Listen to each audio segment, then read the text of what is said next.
Жетістікке жету формуласы атты кезекті мотивациялық кездесуімізге қош келдіңіздер. Сен де бір кірпіш дүниеге кетігін тапта бар қалан деп қазақтың ұлы ақыны Абай Құнанбайұлы айтқандай, расында әрқайсымыз бұл өмірде өз орнымызды тауып, қоғамға пайдалы іс атқаруымыз қажет. Бүгінгі алған білімдеріңіз еліміздің болашағына құйылған инвестиция, ал ел игілігі үшін жасаған әрбір іс өз жетістігіңіздің бастауы. Осы ойда әрі қарай тереңдетіп, өз тәжірибесімен бөлісетін спикерімізді ортаға шақыруға рұқсат етіңіздер. Танымал қазақ журналисі, ақын, жазушы және спорт комментаторы, бірнеше еңбектің авторы, атап айтатын болсақ, бір жарық дүние, сендер бәрің жақсысыңдар адамдар, мынау ғазиз дүние, шуақ, жуан құрттың пайдасы сияқты туындылары оқырманның ықыласына бөленген. Қазақстан телерадио корпорациясында президенттің баспасөз қызметінде жұмыс атқарған, қазіргі таңда ұлттық аударма бюросы қоғамдық қорының редакторы Есей Жеңісұлы. Қошеметпен қарсы алайық. Қайырлы күн, құрметті балалар, құрметті балаларым. Сендерді көргеніме, сендердің алдарында сөйлеп тұрғаныма қуаныштымын. Жалпы мені білесіздер ме жалпы?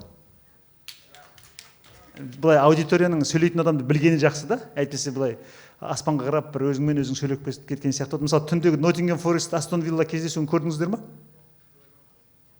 Көрген жоқсыздар ма?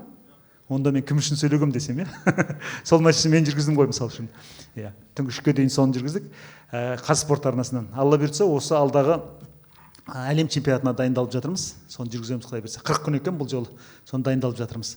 Сондықтан аудиторияның білгені жақсы, ал маған бүгін осы жас ұрпақтың алдында өмірге құштарлық, жалпы болашақтағы мамандық таңдау мәселесіне қатысты ой айтсаңыз деп шақырды. Жасым 48-де, мен көп үлкен тәжірибеден өттім деп айта аламын өмірде. Мен ауылда өстім, балалар. Ауылда өстім. Мына бір жақсы әдемі теория бар. Мына көбелек қанатын қақса, ол сол қанатының дірілі сол жерде ғана қалып қоймайды. Ол үлкен кәдімгі әлемдік өзгерістерге алып келуі мүмкін деген сияқты. Мысалы, қазір әрқайсыңыз өз жерде отырған әрқайсыңыз, былай қарасаңыздар, темекі шексеңіздер, әкеңізден жасырып темекі шексеңіздер, шешеңізден жасырып сыра ішсеңіздер, болмаса біреудің көңілін қалдырсаңыздар, біреудің аяғын шалып кетсеңіздер, ешкім білмеуі мүмкін деп ойлайсыздар, бірақ оның бәрі шынында да ертең сіздің болашағыңызға тікелей әсер ететін нәрсе болуы мүмкін. Сол сияқты бір жасаған жақсы қадамыңыз, кітаптың бір бетін бүгін оқысаңыз, ертең сізге сол 100 беттік тәжірибе беретінін мен өз өмірімнен байқап отырмын. Әкем ертерек қайтыс болды, 1987 жыл. Мен ол кезде 9 жаста едім. Енді 9 жаста адам өзінің мамандығын таңдап үлгермейді ғой. Сол кейін кім болсам деп көбірек ойландым. Сол әкем 1986 жылғы футболдан әлем чемпионатын көретін. Ол кезде КСРО-ның кезі, қазір сендер КСРО дегенді елестете алмайсыңдар. Қатты идеологияға сүйенген бір ауыр қоғам болған екен, біз оны сол кезде түсінбеппіз. Қызыл жалауды көтеріп алып, қызыл галстук тағып алып, бір керемет қоғамға бара жатқан сияқты. Мынау өрталап бала бізден де октябрят дейді, біздерді деп. Болмаса біз пионер, біз ертеңгі ерлеріміз ұлыстың деп шырқап жүрдіміз. Сөйтсек соның бәрі былай қарасаң бір біздің қазақ ретінде мемлекеттілігіміз жойылып, бір дүбәрә ұлтқа айналып бара жатқанымыз көрінсе екен, біз соны әшейін алаулатып жалаулатып жүр екенбіз. 91 жылы тәуелсіздік алдық біздің бағымызға, және сол тәуелсіздіктің алғашқы таңын көрген ұрпақ біз болдық. Мен ол кезде 13 жаста едім. Сонда әкем 1986 жылғы футболды көреді. Ол кезде қазіргідей қызыл-жасыл дүние жоқ. Анау ақ-қара түсті теледидар бар, Весна деген. Ол дұрыс істемейді ауылда. Төбесін бір қағып қойсаң көрсетеді, антеннасын барып бұрайсың. Сонда Мехико Шинташеш дейтін андау шапкасы өтеді былай. Сол есімде қалып қойыпты. Мен ол кезде қанша жастамын? 8 жастамын ғой. Сонда әкем соны көретін. Мен сонда футболға енді ондай қатты ықыласым жоқ. Неге көреді екен деп ойлайтынмын. Сосын әкем 80 жылы қайтыс болып кетті. 80 жылғы бір оқиға есімде, Қайрат пен Жальгирис ойнап жатыр. Қайрат ол кезде СССР-дің жоғары лигасында ойнайтын. Үйде 3 ұлмыз. Шешем мына жақта үйді сыпырып жатыр. Біз үшеуміз әкемізбен бірге жаңа төр үйде футбол көріп жатырмыз. Бірінші таймда Қайрат 0-1 гол жіберіп қойды. Жальгирис деген Вильнюс жаңағыдай Литваның командасы. Сөйтіп әкем кәдімгідей бүйтіп көңіл күй түсіп, ой, мына Қайрат тағы жеңіле ме, анау-мынау деп сөйтті. Әкем ренжігеннен кейін біз де ренжуіміз керек екен деп ойлап тұрмыз ғой. Қайрат жеңіліп жатыр, біз де ренжуіміз керек. Енді әкеңнен көргенді істейсің ғой. Қап деп біз де сөйтіп жатырмыз. Сөйтіп екінші тайм басталғанда Қайрат топырлатып, бірінен кейін бір 4 гол салады. Мен әкем бір өте мектеп директоры болды, байсалды адам еді, бірақ ана голға балаша қуандырып, о деп бүйтіп.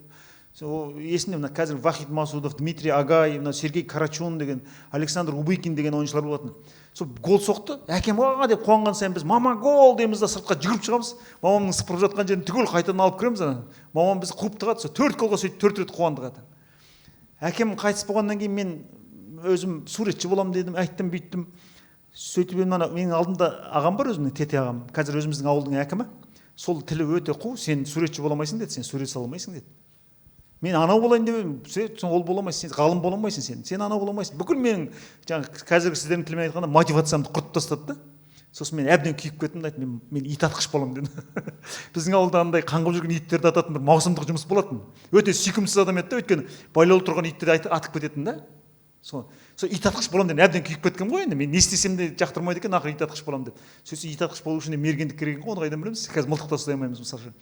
Сөйтіп жүрген кезде мен каким-то образом деп айтайын, әлде бір ғажайыптың күшімен 8-ші сыныптан бастап 1988 жылдан бастап футболға қызыға бастадым.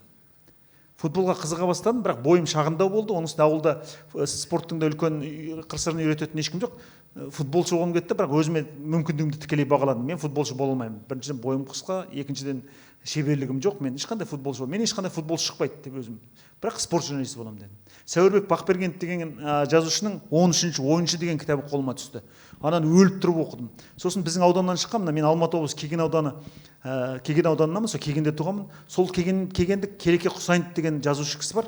Сол кісі көп жазбай кетті, негізі мықты жазушы еді. Сол кісінің бір жас футболшы туралы повесі қолыма түсті. Оны өліп тұрып оқыдым. Сөйтіп жүрген кезде Сейдахмет Бердіқұловтың Қасқағы мәңгілік деген кітабы қолыма түсті. 1966 жылғы 1970 жылғы мына Пелелер ойнаған кездегі әлем чемпионаты туралы керемет кітап екен. Сөйтіп мен өзім біртүрлі спорт журналисті боламын деп мақсат қойдым.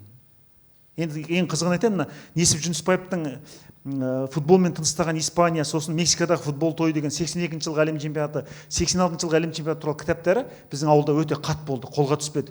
Bir күні Әбіш деген ағамның Берік деген кластасының үйіне барсам бірдеңе алуға, жаңағы Мексикадағы футбол тойы тұр екен. Анан қоймай сұрап алдым. Сөйтсем ана Айбас деген ағасына біреу қол қойып берген, Айбас сенің туған күніңмен құттықтаймын деген. Айтымнан Айбас аға айтпай маған беріңізші дедім. Сөйтіп ана кітапты алып кеттім. Айбас құттықтаймын деген жерін жыртып алып тастадым, бірінші беті ғой енді. Ана форзатысын жыртып алып тастадым. Сонымен ол кітап менікі болып кетті деген сияқты. Сөйтіп құштарлықпен ана кітаптарды оқып кеттім.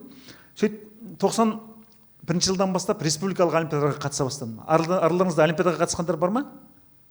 Мен аудандық, облыстық дегенге ешқашан тоқтаған емеспін. Ылғи бірінші орын менікі болатын. Республикалық олимпиадаға 10-шы сыныпта бардым да, мен Жезқазғанда бірінші орын алып кеттім 93 жылы. Сол өзімді керемет адам екен деп ойлап қалдым да, мен керемет, мен кім тең келеді маған, мен бірінші республикада бірінші орын алғам деп. Сосын 94 жылы осы Алматыда өтті. Мен 3-ші орын алып қалдым. Қазір ойлап қарасам, қате менің өзімнен екен. Мен әдетте шығарманы өте жақсы беске жазып үйренген адаммын ғой. Сол кезде бір арман туралы шығарма жазған есімде. Қазір қолыма түссе, сол қолжазба мен күлетін шығармын деп ойлаймын, бірақ өте бір керемет жаздым деп есептедім. Арасында өлеңдеттім де, бүйттім, сөйттім. Қалай да 5 алам деген менде сұмдық сенім болды. Сөйтсем 4 алып қалдым анадан. 4 алғаннан кейін менің көңіл күйім өте қатты түсіп кетті. Қалайша мен 4 алып қалдым деп. Сосын ауызша неге кірген кезде, конкурсқа ауызша байқауға кірген кезде, мына Абай жолынан бір әдемі сұрақ келді. Мына Абай, Дәрмен, сосын тағы Ербол үшеуі Тәңірбергеннің ауылынан неге барды осындай. Сөйтсе ана Дәркембай жатақтың мәселесімен барған екен. Мен соны Абай, Дәрмен, Ербол үшеуі екенін дәл тауып отырмын. Бір алдында Серік Мақпырұлы деген профессор отыр, мына ненің Абай атындағы мемлекеттік университеттің. Сол кісі біздің жюриміз болды. Сол кісіге жауап беріп отырмын. Жаңа Абай, Ербол, Дәрменнің Тәкежанның ауылына барғанын бір жағынан туыстық қатынас деп қоямын. Сөйтсем туыстық қатынас емес, тура сол кезде Тәкежан мен Абай өзі қырғиға болып жүрген кез екен өзі. Сосын жаңа Дәркембай жатақтың мәселесін айту керек. Мен соны сәл қателестім да, сосын тағы да 4 алып қалдым. Басқа сұрақтың бәріне жақсы жауап бердім де, соны тағы 4 алып қалдым. Бітті дедім мен, осымен өмір бітті. Мен бірінші орын алмаймын. Мен бірінші орыннан басқа нені елестетіп жүрген жоқпын, ойымша керемет екем деп жүрмін. Сөйтіп 3-ші орын алып қалдым. Сөйтсем Қуанышбек деген Жамбылдың баласы бірінші неден шығармадан мен сияқты 4 алғанда, бірақ жақсы жауап беріп 5 алған. Сөйтіп ол бірінші орын алған 4 баланың ішіне қосылып кетті. Одан ары ішім ауырды менің. Міне Қуанышбек екінші сұраққа жауап беріп 5 алып кетті, мен қалайша бірінші орын алмадым деп. Сөйттім де мен енді оқуға түспей мен журфакқа барамын деп ойлап жүрмін. Шешем жалғызілікті, біз үйде 5 баламыз.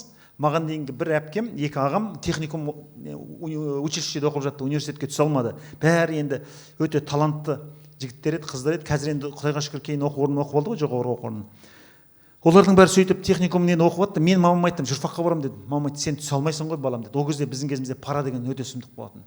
Мына осындай университеттерге түсу үшін бір 2 сиыр, 3 сиыр беріп түсіп жатқандар көзіміз көретін. Ол бізде әкесіз өскен, бізде онда 2-3 сиырден қайдан болсын? Қиын ғой енді. Өзіміздің бір желініне қарап отырған бір сиыр бар деген сияқты. Бірақ сонда айттым, мама мен түсем дедім, мама мен журфакқа түсем дедім. Қандай не күштің жебеп тұрғанын, демеп тұрғанын білмеймін, бірақ сөйтіп айттым.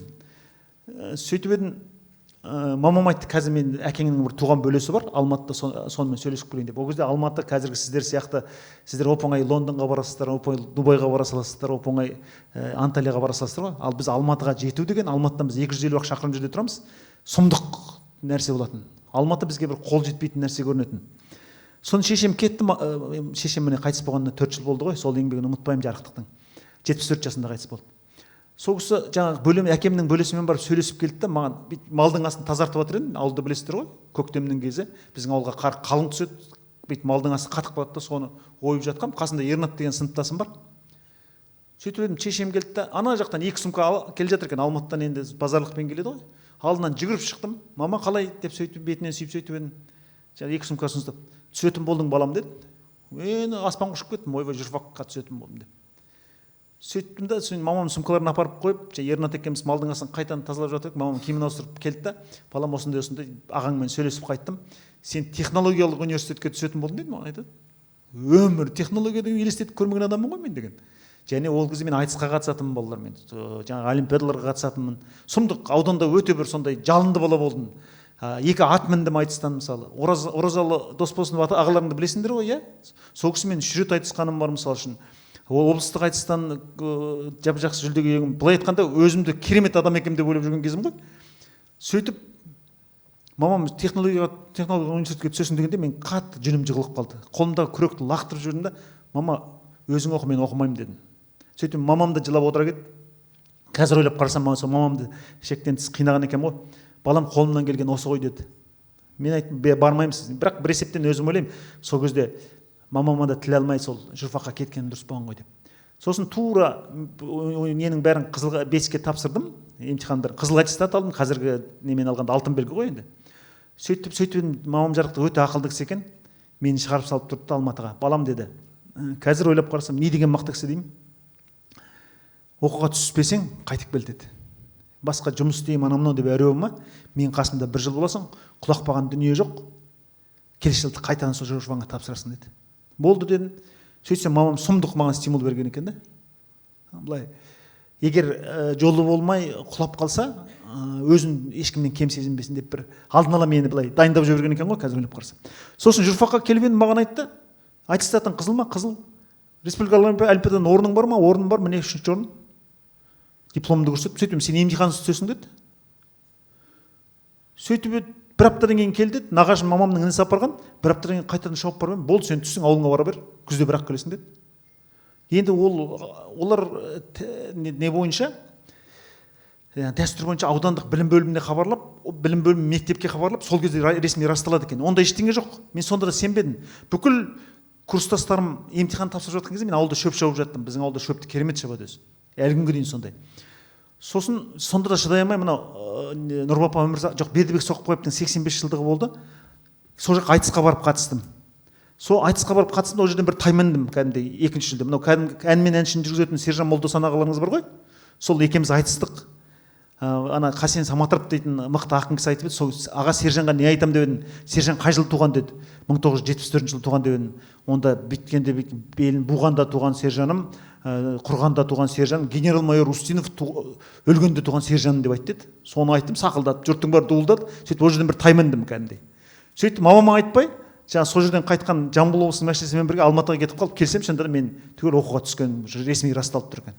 Сөйтіп міне сіздердің қазір алдарыңызда сөйлеуге 28 жыл журналистикада тәжірибе жинауыма сол бір менің өзімнің бір бетпейгейлігім және сол спорт журналисті болам деген бір мақсатым әсер еткен шығар деп ойлаймын. Қазір сол спорт журналисті болам дедім, 98 жылдан бастап Жас алаш газетінің спорт бетін жаза бастадым, ал 2008 жылдан бастап тұрақты түрде мынау спорт комментатор болып келе жатырмын. Жаңа сіздерден түндегі матчты көрдіңіздер ме деп сұрап жатқаным да сол. Сондықтан белгілі бір дәрежеде адам өзінің мақсаты үшін де күресе білу керек екен балалар. Егер мен сол кезде технолог болып кетсем, егер ғайыптан тайып шешемнің тілін алып, мен мүлде басқа адам болатын едім деп ойлаймын. Мүлде былай қарағанда көп инженердің бірі болатын едім деп ойлаймын да. Ал мына журналистика маған үлкен не ашты, айдын ашты. Мен ең алғаш шетелге мына қазіргі біздің президентіміз Қасым-Жомарт Тоқаев сыртқы істер министрі болып істеп жүрген кезде 2002 жылы оңтүстік Кореяға жасаған ресми сапар кезінде сол кісімен бірге бардым мен. Сол кісінің қасында қазақша жазатын басылымдардан жалғыз мен бардым мысал үшін. 2006 жылғы әлем чемпионатына бардым, Германияда өткен, Италия мен Украинаның ойынын тамашалап қайттым. Жан-Луиджи Буффон, Дженнаро Гаттузо, Андреа Пирлолардың ойынын көзіммен көріп қайттым. Андрей Шевченколардың ойынын көзіммен көріп қайттым. 2012 жылы Джирода Италияға бардым. Мынау Александр Винокуровтардың кезінде. 2016 жылы Тур де Франсқа бардым. 2014 жылы Сочи олимпиадасына бардым деген сияқты. Өстіп міне журналистика мені былай айтқан кезде адам қылып шығарды. Мені адамның қатарына қосты. Сөйтіп жүрген кезде мен өзімнің көп нәрсені жазғым келетінін ұқтым. Сөйтіп 31 жасында жаңағы міне бір жарық деген кітап тұр ғой. Сол ең алғашқы кітабым сол 31 жасында шықты. Қазір ойлап қарасам өте дұрыс шыққан екен. Сол кезде мен бұрын жазған өлеңдерімді, студент кезімде жазған, оқушы кезімде жазған, бозбала кезімде жазған, ғашық болып жүрген кезде жазған өлеңдерім көбін қосқан жоқпын. Өйткені сол 30 жастың биігінен қарағанда олардың барлығы бір іске алғысыз, нашар болып көрінді. Өзімді бір сверх ақынмын деп есептемеймін, супер ақынмын, классик ақынмын деп есептемеймін, классик жазушымын деп есептемеймін. Бірақ менің өмірімнің бір махаббаты сол жазу өнері деп есептеймін. Сондықтан былай қарағанда қазір әрқайсыңыз осы жерде отырсыздар, болашақ тек қана нұрлы, тек қана керемет, тек қана бір қызылды жасылды болып көрінеді, бірақ болашақ үшін де күресуге тура келеді. Мен журфакта 4 жыл сабақ бердім балалар. Өзім оқыған журфакта 2008-2012 жылы сабақ бердім. Сол кезде мына біздің балалардың көпшілігінің аудиторияға мүлде университетке дайын болмай келетінін көрдім. Мүлде ештеңе оқымай журфакқа келетін бала, жаңа міне Нәкен екеуміз де сөйлесіп отырмыз, Нартай ағаларың екеуміз де. Журфакқа келетін бала жоқ дегенде қазақ әдебиетінен хабардар болып келу керек. Ал бізде әлем әдебиеті түгіл қазақ әдебиетінің 25% оқымаған балалар келіп журналист болғысы келеді қазір. Екі сөздің басын құра алмайтын. Мысалы қазір Инстаграм сияқты, мен Фейсбуктан шығып кеттім саналы түрде. Басқа да әлеуметтік желілерде мысалы дәл сіздердің құрдастарыңыз екі сөздің бірін қате жазады. Мысалы түсінбеймін деген сөз түсінбеймін деп ц әрпімен жазып қояды да мысалы. Оның бәрі біздің кеудемізге оқ болып қадалады. Мысалы біздің Нартай ағалардың екеуміздің жұмысымыз мынаның арғы бетіндегі ұлттық аударма бюросы. Осы жерде ылғи жастармен түсте кездесіп қаламыз. Қасынан өтіп бара жатқанда мен өз басым құлағымды төсеп өтем. Осылар қазақша сөйлеп бара жатыр ма? Осылар қалай не ойлайды? Екі сөздің бірі боқтық қазір. Қыз демей, ұл демей, мен соған таң қалдым. Біз бұрын әке-шешеміз тұрмақ, қасымыздан 2 жас үлкен, 1 жас үлкен адам өтсе, біз боқтығымызды тия қоятынбыз. Боқтамадық демейміз, балаға сөз айтпадық демейміз. Бірақ солар біздің қасымыздан өтсе, біз дереу тия қоятынбыз. Ол біздің сөзсек ішкі мәдениетіміз екен. Ол сыйластық екен. Қазір қарғадай балалар, мен мысалы 48-ге келдім, сіздер 18-19 жастар, оп-оңай менің қасынан боқтанып өте береді. Бір жолы Жас Қазақ газетінде істеп жүрмін, 70-ші автобус жүреді ол кезде Алматыда. Соған мініп тұра Казгудың қасынан өтеді. Кетіп бара жатсам, бір 2 бала сөйлесіп тұр, автобустың ішінде. Адам деген сығылысып тұр. Ананың 2 сөзінің бірі бүйткенде сөйткен, сөйткенде сөйтіп жіберем, бүйткенде бүйтіп жіберем деген өңкей боқтық сөз. Жаңағыдай. Сосын шыдай алмадым. Айттым, екеуің қайда оқисыңдар дедім. Екеуің қайда оқисыңдар? Казгуда оқимыз аға деді. Казгуда оқитын адамға ұқсамайсыңдар сендер дедім. Сөйтіп, не болды аға деп екеуі аң-таң болып қалды. 2 сөздердің бір балағат қой сендердің. Казгуда оқитын адам ондай болмау керек.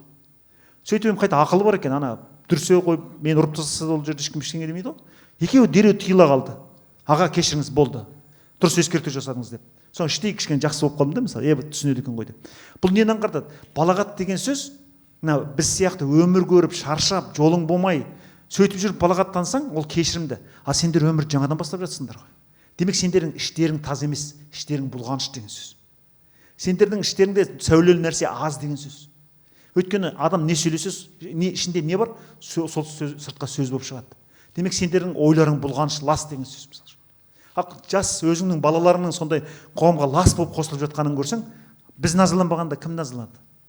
Мысалы бізде 11-ші сыныпта оқып жүрген кезде апайымыз әлі бар, қазір жүре алмай қалды аяғынан. Дәметкен Халықова деген апайымыз бар, тарихтан сабақ берді.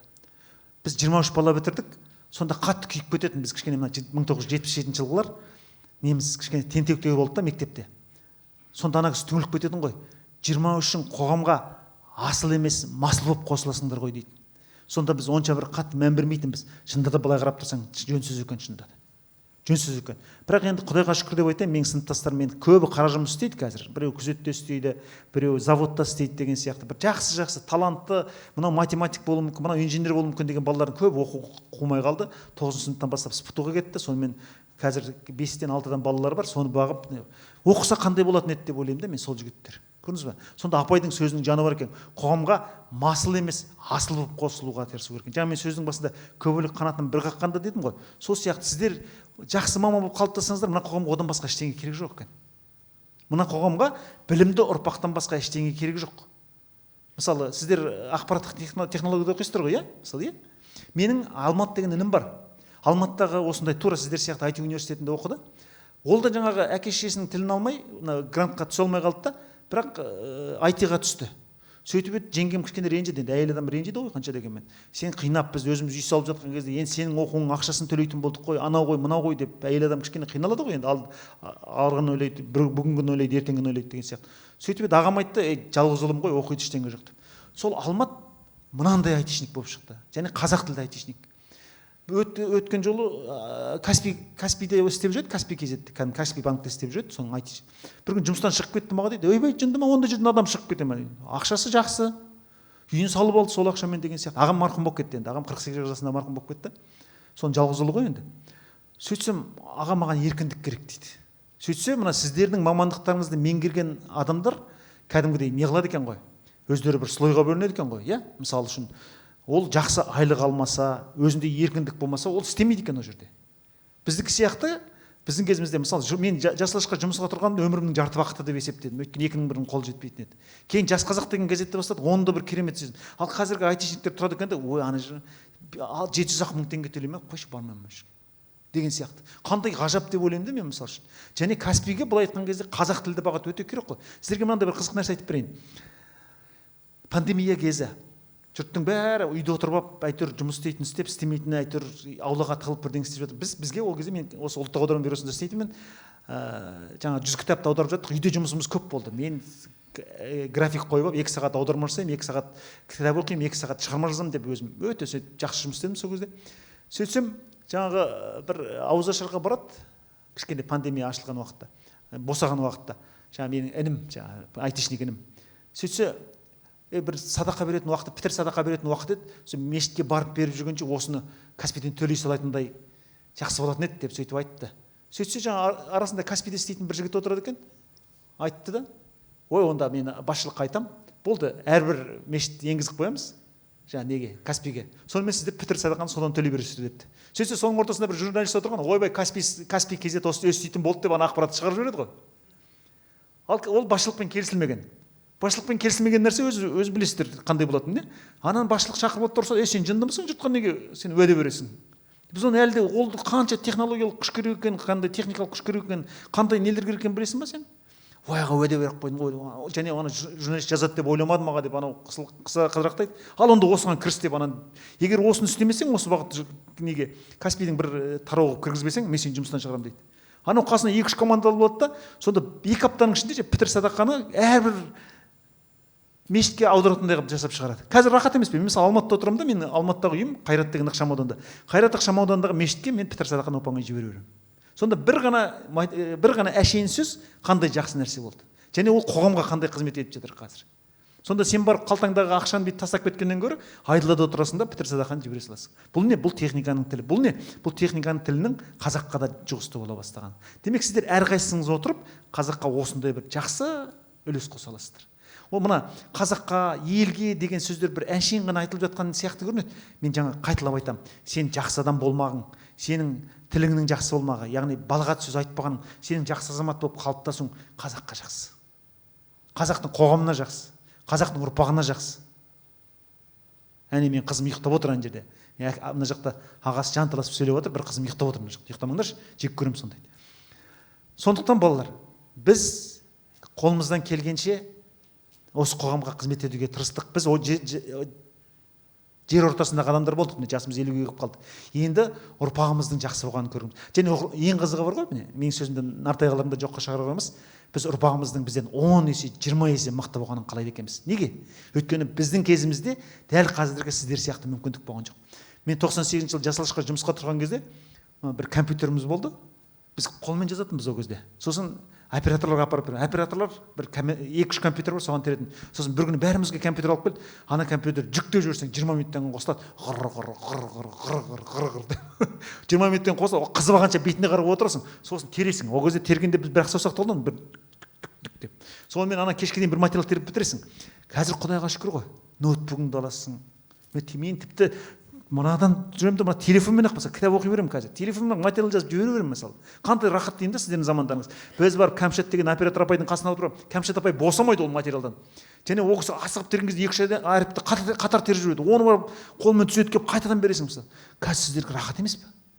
Осы мүмкіндікті пайдалану керек емес пе? Сондықтан айтатын едім, балаларым, оқудан артық керемет жоқ мына дүниеде. Білім алғаннан артық керемет жоқ. Білгеннен артық керемет жоқ. Мысалы, бүйтіп ойлайсыңдар, мен оқуға түссем деп ойлайсыңдар. Қазір түстіңдер, Құдайға шүкір. IT-да оқып жатсыңдар. Бір жақсы мамандық алып шықсам дейді, аласыңдар, Құдайға шүкір. Бір жақсы жерге жұмысқа тұрсам екен дейсің, тұрасың. Қызметім өссе екен дейді, өсесің. Жақсы адамға жолықсам екен дейді, жолығасың. Қыз жігіт болып жүрсем екен, жүресің. Үйленсем осы қызға дейсің, үйленсем осы жігітке дейсің, үйленесің.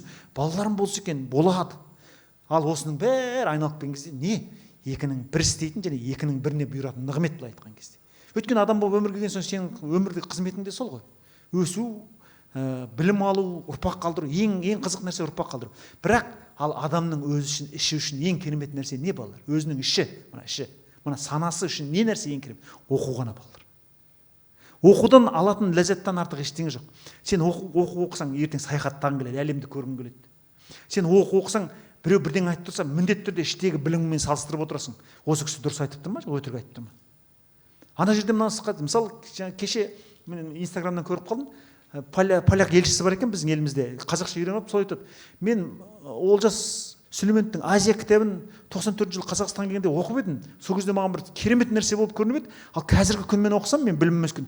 Ананың тарихи дәлдік тұстары өте аз.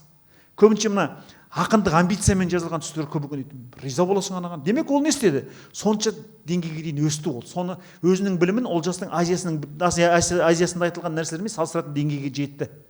Бізде осындай нәрсе керек қой мысалы. Иә? Мысалы, қазақ жазушыларынан кімді оқыдыңыздар? Білесіздер ме қазақ жазушыларын мысалы?